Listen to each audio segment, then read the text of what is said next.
Malam hari ini sebenarnya pertemuan rutin sebagaimana setiap minggu ya.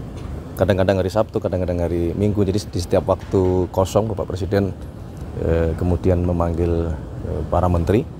Memang malam ini lumayan lengkap karena Bapak Wakil Presiden juga berkenan hadir. Kemudian ada beberapa Menko dan beberapa menteri terkait. Pertama, beliau seperti biasa ya, mengupdate segala program yang sudah dikerjakan oleh pemerintah.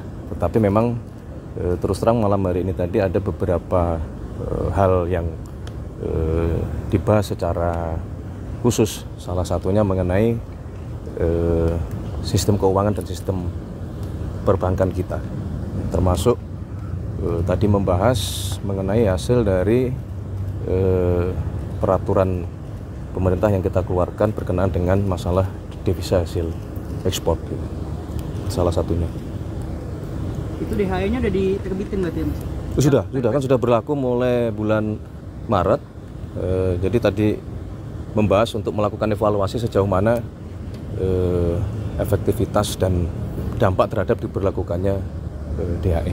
Kalau sejauh ini laporan dari Bapak yang terkait, menteri-menteri terkait, apakah itu pengusaha-pengusaha itu sudah menaruh uangnya di sini, Mas, dengan aturan yang baru? Sudah, tetapi memang perlu juga terus kita pelajari ya, karena dari yang sudah kita terapkan hasilnya belum cukup menggembirakan itu. Makanya tadi salah satu pembahasan kita terutama di bidang ekonomi untuk malam hari ini. Ada kendala tersendiri kah, Mas, yang disampaikan tadi? Mengenai? Dari hal itu, maksudnya dari pengusaha-pengusaha itu masih ada celah yang memungkinkan mereka untuk membawa itu keluar? Ya, masih ada beberapa yang memungkinkan devisa kita belum seoptimal yang kita harapkan. Makanya itu yang diminta untuk segera untuk dipelajari kembali. Mas, ini kan lagi ramai soal TKD. Apakah tadi Bapak Menko juga melaporkan soal TKD juga ke Bapak Presiden? Daerah yang dipotong transfer ke daerah? Enggak, malam ini tidak membahas masalah TKD karena kan memang beberapa kali juga sudah disampaikan penjelasan dari Kementerian Keuangan. Kemudian juga beberapa hari yang lalu beberapa kepala daerah juga sudah diterima beraudiensi dengan Menteri Keuangan ya, saling berkoordinasi untuk diberikan penjelasan mengenai masalah TKD ini. Ini kehadirannya Mas Gibran, apakah ada ngomongin soal percepatan pembangunan Papua juga nggak sih, Mas? Yang kemarin juga baru dibentukkan, ada obrolan itu juga nggak? Hanya sedikit. Jadi setelah itu diminta untuk kemarin tim komite eksekutif yang sudah dilantik oleh Bapak Presiden untuk segera melakukan rapat koordinasi ya, supaya sesegera mungkin dapat melaksanakan pekerjaan untuk membantu badan pengarah percepatan pembangunan otonomi khusus Papua. Mas, terkait dengan WUS ini tadi dibahas juga nggak sih, Mas? Kan soal Menko kan juga bilang soal WUS itu kan menolak untuk bayar pakai APBN, Mas. Tadi apakah sempat dibahas juga apa enggak, Mas? Malam ini tidak sempat. WUS bukan salah satu pembahasan malam ini. Tapi beberapa waktu yang lalu juga sudah dibicarakan untuk diminta mencari skema supaya beban keuangan itu bisa dicarikan jalan keluar gitu. Karena faktanya kan juga bus kemudian juga menjadi salah satu moda transportasi yang sekarang sangat membantu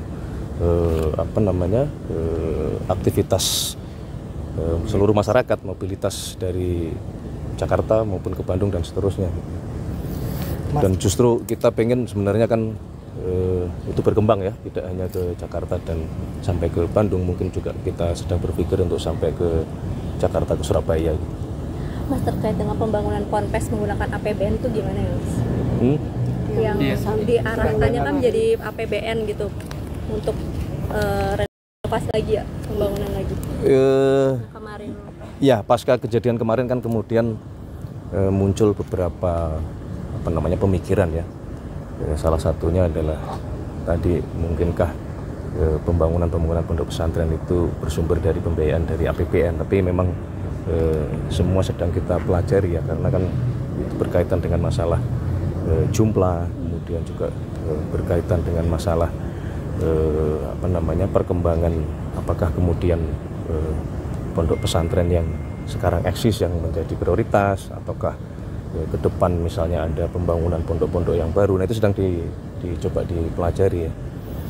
Yang penting adalah pasca kejadian kemarin Bapak Presiden memerintahkan kepada kita semua untuk sekali lagi melakukan pendataan, menginventarisir, terutama yang berkenaan dengan masalah keselamatan itu harus menjadi prioritas utama gitu. Jadi memang Kementerian PU diminta untuk melakukan cek ke lapangan ke setiap pondok pesantren untuk memastikan bahwa bangunan-bangunan fisik itu betul-betul terjamin keamanannya gitu, supaya tidak terjadi lagi kejadian seperti kemarin di Sidoarjo. Mas, infonya kan Bapak Presiden tengah malam ini akan bertolak ke Mesir, itu apakah betul Mas untuk menghadiri KTT soal Gaza Mas? Summit proposal itu. Ya, jadi malam hari ini selain memang rutin Bapak Presiden setiap minggu mengadakan rapat koordinasi dengan menteri-menteri terkait, juga malam hari ini tadi Bapak Presiden menyampaikan kepada kita semua bahwa kemarin secara khusus beliau mendapatkan undangan, memang juga agak mendadak kalau dari sisi waktu, tetapi bahwa undangan tersebut betul-betul memohon kesediaan kehadiran dari Bapak Presiden Prabowo, karena itu bagian dari kelanjutan perundingan yang semoga insya Allah itu bisa membawa perdamaian di Palestina dan terutama di Gaza gitu. Jadi tadi Bapak Presiden menyampaikan kepada kita semua bahwa untuk menjaga hubungan baik, dan itu bagian juga dari ikhtiar kita selama ini, maka Bapak Presiden memutuskan untuk menghadiri undangan tersebut gitu. Agendanya apa aja Mas? Apakah hanya diskusi aja atau nanti akan ada penandatanganan perjanjian kesepakatan itu gitu Mas? Secara detail kita tadi belum mendapatkan update, baik terutama juga dari Bapak Menlu, karena kadang ada pertemuan itu yang sifatnya terbuka, juga ada juga pertemuan yang kadang-kadang sifatnya tertutup gitu. Apakah ada kemungkinan Pak Presiden akan menawarkan kembali 20.000 pasukan perdamaian ke Gaza itu Mas, yang sudah disampaikan juga di panggung PBB Mas? Menurut kami kalau memang kemudian terjadi kesepakatan yang konstruktif, ya, tidak menutup kemungkinan arahnya akan ke sana. Tadi Bapak Presiden juga menyampaikan hal tersebut, bahwa kalau memang kemudian tercapai kesepakatan ke arah yang baik, dalam artian terjadi perdamaian, dan kemudian salah satu konsekuensinya adalah kita Indonesia diminta untuk ikut serta membantu mengirimkan pasukan perdamaian. Nah, tadi juga dibahas dan diminta kepada tadi alhamdulillah yang hadir adalah Wakil Panglima TNI untuk juga mulai mempersiapkan diri.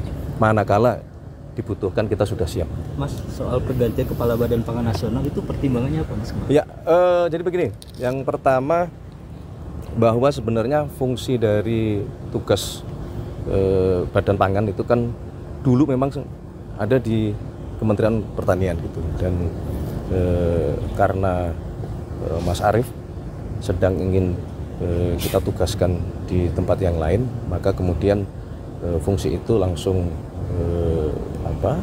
dijabat oleh Menteri Pertanian. Ini tidak ada masalah, karena selama ini juga Menteri Pertanian dengan Bappenas selalu berjalan beriringan.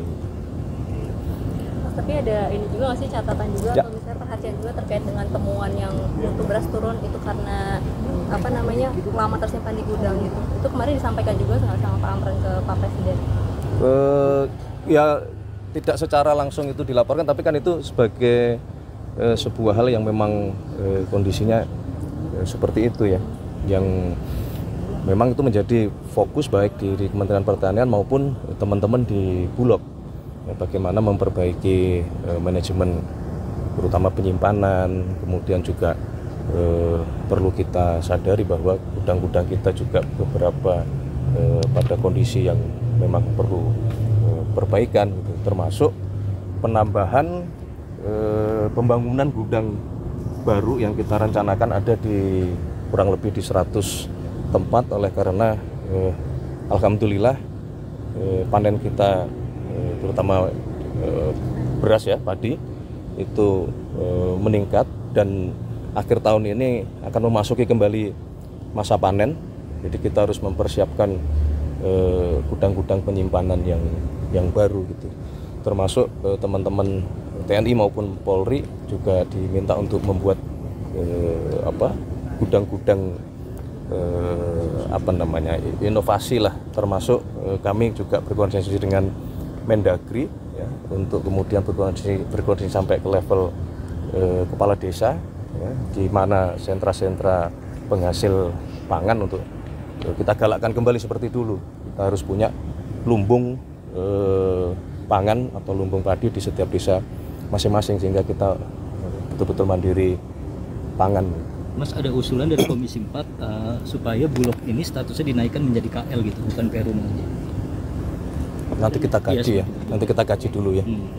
Yang pasti adalah Bulog terus kita perbaiki, dan alhamdulillah kan kemarin dalam sejarah salah satu pencapaian yang tertinggi serapan dari Bulog, dan minggu lalu juga sudah diputuskan bahwa Bulog diberi tambahan pendanaan supaya mengantisipasi kalau produksi kita melimpah baik beras maupun jagung, supaya itu juga bisa diserap oleh Bulog.